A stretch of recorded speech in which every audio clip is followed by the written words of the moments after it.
एक समय की बात है, एक बच्चे का जन्म होने वाला था। जन्म से कुछ क्षण पहले उसने भगवान से पूछा कि मैं इतना छोटा हूँ, खुद से कुछ कर भी नहीं पाता, भला मैं धरती पर कैसे रहूंगा? कृपया मुझे अपने पास ही रहने दीजिए, मैं तो कहीं नहीं जाना चाहता। तो उसके ऊपर भगवान जी कहते हैं कि मेरे पास बहुत से फरिश्ते हैं, उन्हीं में से एक मैंने तुम्हारे लिए चुन लिया है, वो तुम्हारा ख्याल रखेगा।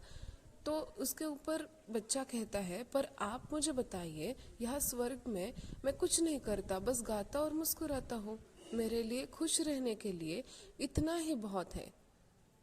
तो उसके ऊपर भगवान जी बोलते हैं,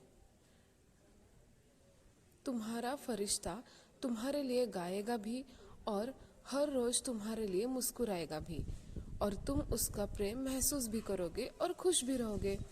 तो बच्चा कहता है, और जब वहाँ लोग मुझसे बात करेंगे तो मैं समझूंगा कैसे, क्योंकि मुझे तो उनकी भाषा नहीं आती है। तो उसके ऊपर भगवान जी बोलते हैं, तुम्हारा फरिश्ता तुमसे सबसे मधुर और प्यारे शब्दों में बात करेगा, ऐसे शब्द जो तुमने यहाँ भी नहीं सुने होंगे, और बड़े धैर्य और सावधानी के साथ तुम्हारा फरिश्ता तुम्हें बोलना भी सिखाएगा। तो उसके ऊपर वो बच्चा कहता है कि और जब मुझे आपसे बात करनी होगी तो मैं क्या करूँगा? तो फिर भगवान जी बोलते हैं, तुम्हारा फरिश्ता तुम्हें हाथ जोड़कर प्रार्थना करना सिखाएगा, और उसी तरह तुम मुझसे बात भी कर सकोगे। तो बच्चा बोलता है, मैंने सुना है कि धरती पर बुरे लोग भी होते हैं, तो उनसे मुझे कौन बचाएगा? तो भगवान जी बोलते हैं कि तुम्हारा फरिश्ता तुम्हें बचाएगा, भला ही उसकी अपनी जान पर खतरा भी क्यों ना आ जाए, लेकिन वो तुम्हें बचाएगा।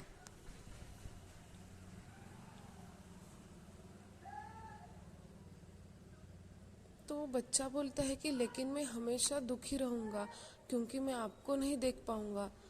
तो उसके ऊपर भगवान जी बोलते हैं कि तुम इसकी चिंता मत करो, तुम्हारा फरिश्ता हमेशा तुमसे मेरे बारे में बात करेगा, और तुम वापस मेरे पास कैसे आ सकते हो ये भी आपको बताएगा।